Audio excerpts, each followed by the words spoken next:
Turning 70 is a milestone, a point in life that brings clarity about what truly matters. It's a season of reflection where the pace slows and priorities shift. Like many, I've walked through decades of relationships, obligations, and milestones, all while learning who I am and what I value.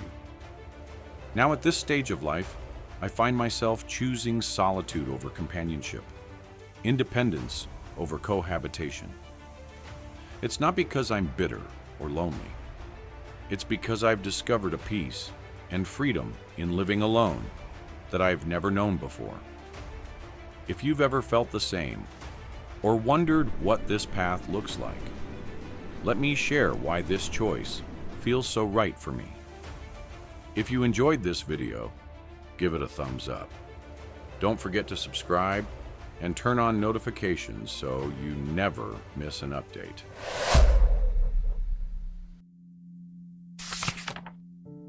Living alone honors my independence.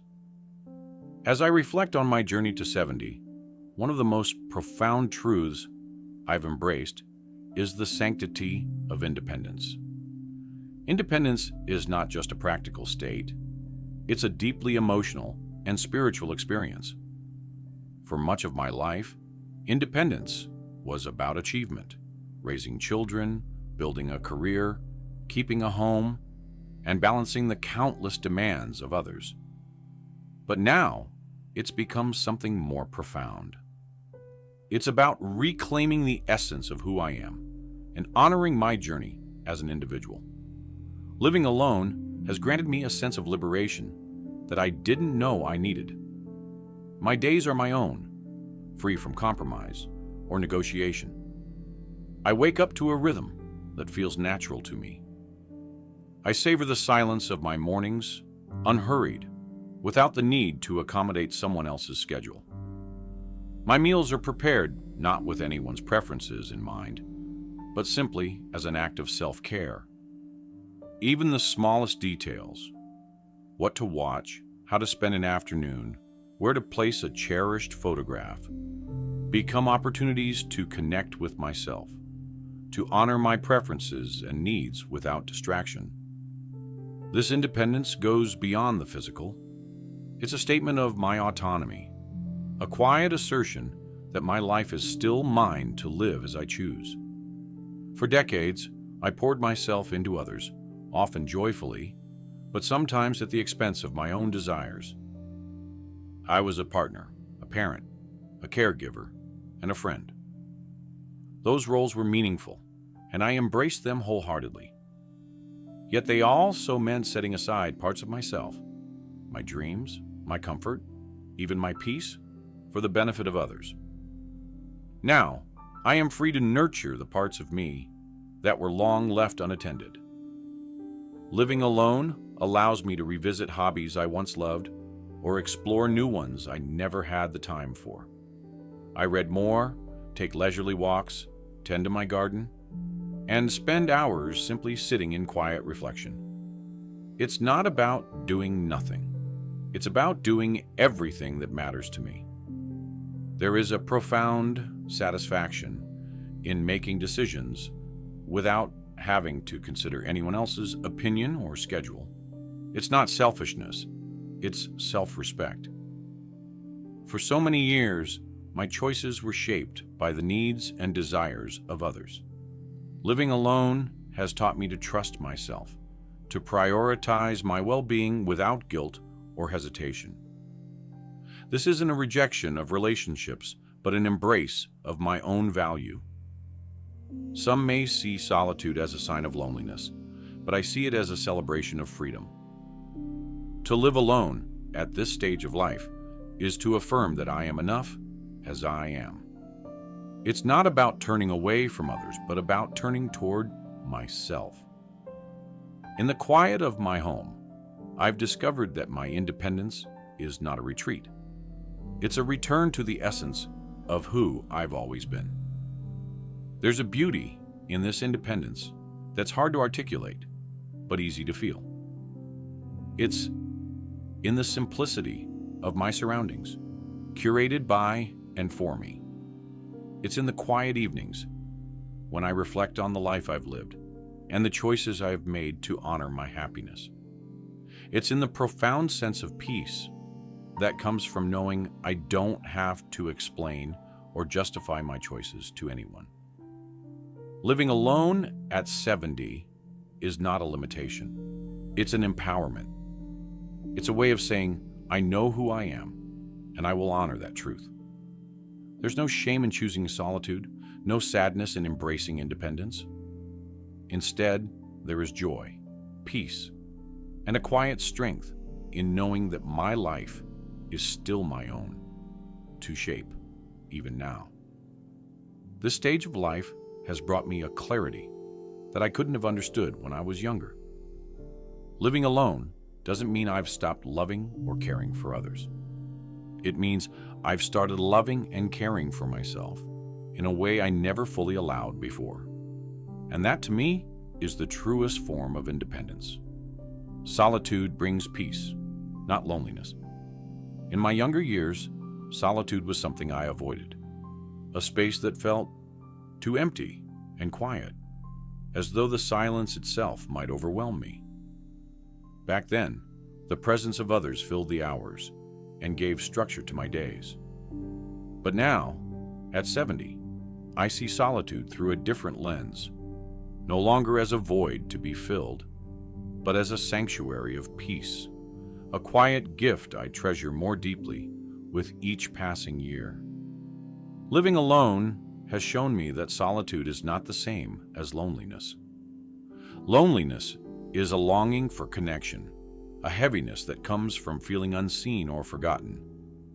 Solitude, on the other hand, is a fullness, a space where I can breathe, reflect, and simply be. In solitude, I've discovered the beauty of my own company, the calm of a life lived without unnecessary noise or distraction. There's a unique peace in starting the day alone, with nothing but the sound of the world waking up around me. I sit by the window with my coffee, feeling the warmth of the mug in my hands and watching as the sunlight spills across the room. There's no rush, no obligation to engage in conversation or meet anyone's expectations. It's just me, the moment, and a profound sense of contentment. In solitude, I've learned to savor the small joys that often go unnoticed in a busier, noisier life. The way the breeze carries the scent of the garden through an open window, the sound of leaves crunching underfoot on a morning walk, the comforting crackle of a fire on a quiet evening. These moments are simple, yet they hold a richness that fills my heart. They remind me that life doesn't have to be loud or crowded to be meaningful. This time alone also offers space for reflection, a chance to revisit the memories that have shaped me. I find myself looking back on my life not with regret, but with gratitude for the triumphs that brought joy, the challenges that taught resilience, and even the heartbreaks that deepened my understanding of love and loss. Solitude gives me the clarity to see these moments for what they are, the threads that have woven the story of my life. Of course, there are moments when I miss the company of others. I think of friends and loved ones who have drifted away, and I feel a pang of nostalgia for the laughter and conversations we once shared. But even in those moments, I find comfort in knowing that their presence in my life, however brief, was meaningful. Solitude doesn't erase those connections. It allows me to cherish them more deeply. Living alone has also helped me see the value of the relationships I still hold close. When I do spend time with family or friends, it feels more intentional, more present. There's no rush, no sense of obligation, just the simple joy of being together. Those moments are richer now because they are a choice, not a necessity. They remind me that solitude doesn't mean shutting the world out. It means engaging with it on my own terms. The peace of solitude has become a cornerstone of my well-being. It's a space where I can recharge, reflect, and connect with myself in ways I never could when life was busier and more demanding. In this quiet, I've learned to appreciate my own thoughts, to trust my instincts, and to find comfort in the person I've become. At 70, solitude is not a sign of loneliness. It's a celebration of freedom. It's the ability to stand in the quiet of my own home and feel whole, complete, and content.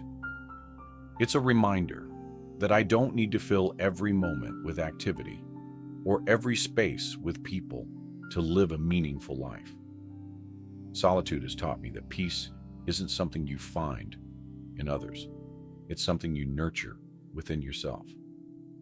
And in this stage of life, that peace is the greatest gift I could ask for. Relationships change, and that's okay. At 70, one of the most profound lessons I've learned is that relationships are not static. They shift and evolve over time, often in ways that surprise us. In my younger years, relationships felt like the foundation of everything. I built my days around the people I loved: friends, family, colleagues, and neighbors. I celebrated their triumphs, comforted their losses, and worked hard to maintain connections. But as the years passed, I began to see the inevitability of change, the way time quietly alters the bonds we hold dear. Some relationships have grown deeper, strengthened by shared experiences and mutual understanding.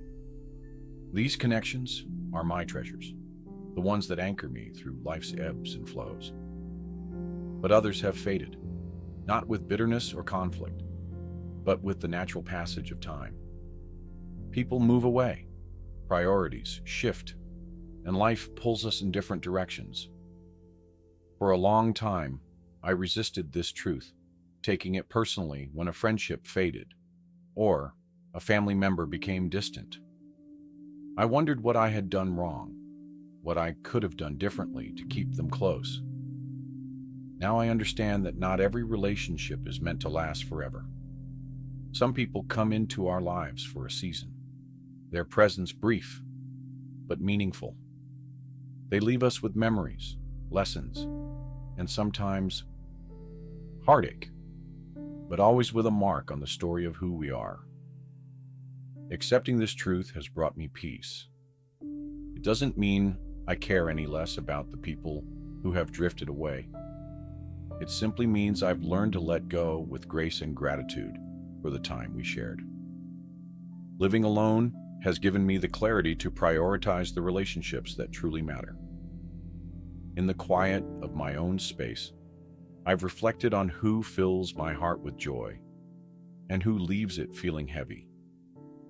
I've come to cherish the people who show up, not out of obligation, but out of genuine love and care.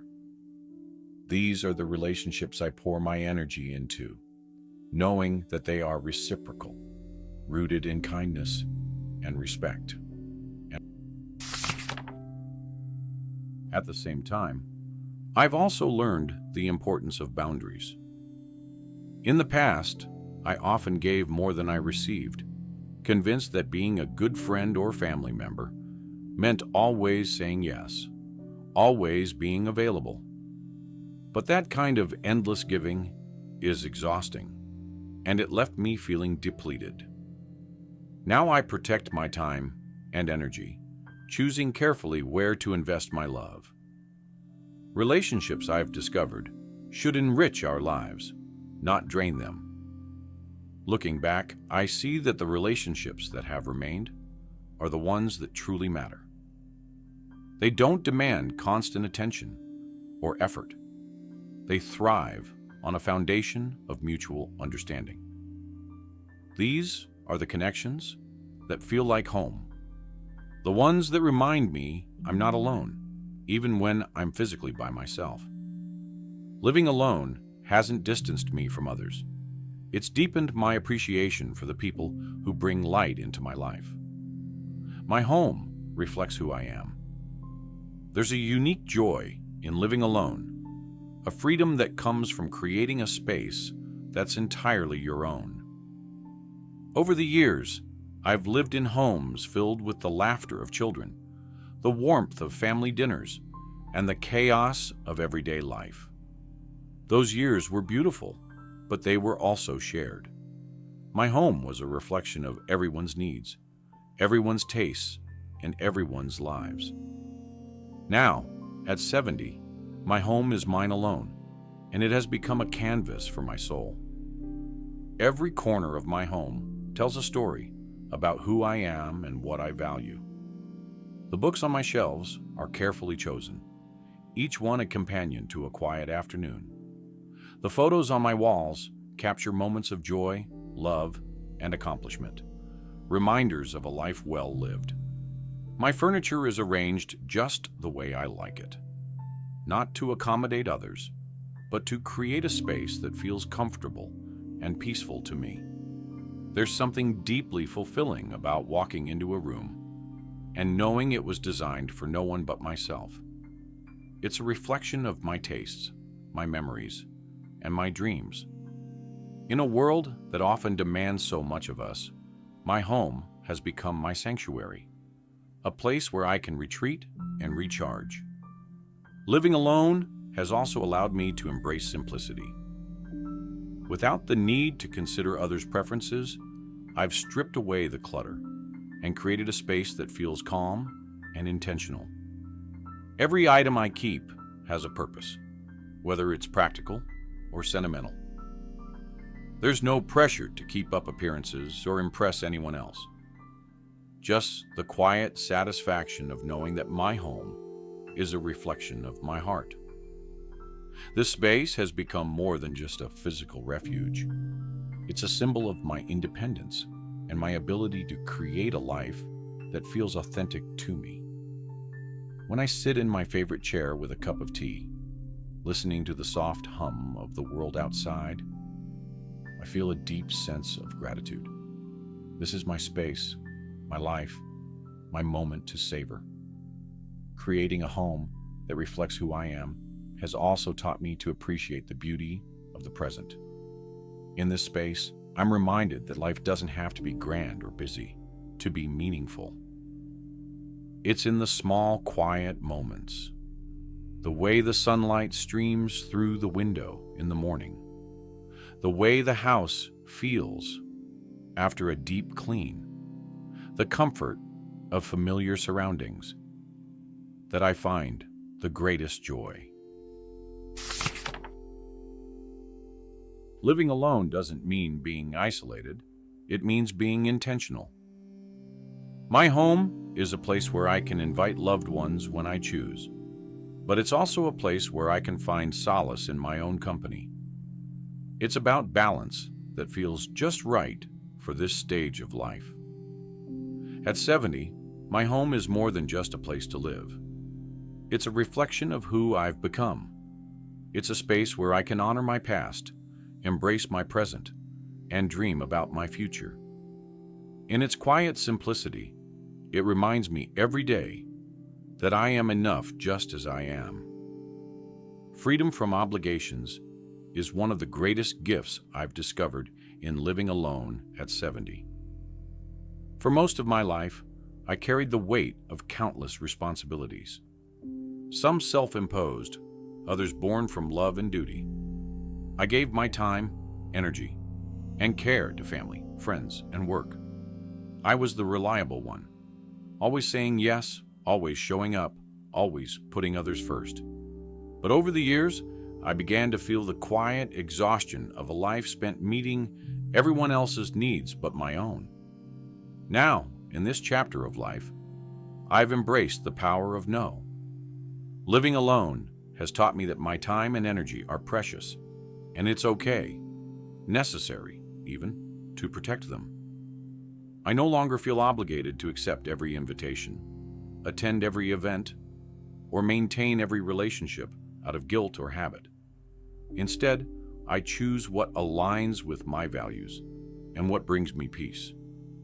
This doesn't mean I've stopped caring about others. It means I've learned to care for myself with the same devotion I once reserved for everyone else. There's a profound sense of liberation in this. Without the constant pull of obligations, I have the freedom to structure my days in a way that feels right for me. I wake up when I want to, linger over my morning coffee without a schedule to rush off to, and spend my afternoons in ways that nurture my soul.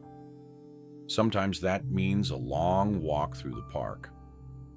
Other times, it's as simple as sitting by the window and letting the world pass by. The absence of obligations isn't a void. It's a space for intentional living. Living without unnecessary obligations has also deepened the connections I do choose to maintain. When I spend time with someone now, it's because I genuinely want to, not because I feel compelled to. This makes those moments richer, more meaningful. I no longer carry the resentment that comes from feeling stretched too thin or overburdened by commitments. Instead, I feel gratitude for the freedom to give my time and energy where it truly matters. This freedom doesn't come without reflection. There are moments when I think back on all the times I said yes when I wanted to say no, all the times I sacrificed my own needs for the sake of others. But instead of regret, I feel a sense of clarity. Those years were necessary. They taught me the importance of giving, of showing up for the people I love. But they also taught me the limits of my own capacity and the cost of ignoring those limits. At 70, freedom from obligations isn't just about saying no to others. It's about saying yes to myself. It's about recognizing that I've earned the right to live my life on my terms, without guilt or apology. It's about creating space for the things that bring me joy and letting go of the things that don't. In this freedom, I've found a peace that feels both powerful and tender, a quiet affirmation that my time is mine to cherish. Avoiding people isn't about bitterness. It's about peace. When I tell people that I avoid others more often now, they sometimes misunderstand. They assume I've grown bitter or withdrawn, that my trust in humanity has waned after years of disappointments. But the truth is far more gentle. Avoiding people isn't about bitterness. It's about peace. Over the years, I've learned that not every relationship is meant to endure, and not every connection is worth the energy it takes to maintain. In my younger days, I cast a wide net, striving to be everything to everyone. I wanted to be liked, to be needed, to be the person people could count on. And for a long time, that gave me purpose and fulfillment. But it also left me vulnerable to the kind of relationships that take more than they give. Living alone has given me the space to reflect on those experiences and to draw clearer boundaries. I no longer feel the need to, keep toxic relationships alive or to engage with people who bring negativity into my life. I avoid those who thrive on drama, those who make everything about themselves, and those who take my kindness for granted. This isn't an act of rejection. It's an act of self-preservation. And so, I've found my peace, my freedom, and the joy of living authentically. At 70, that is more than enough.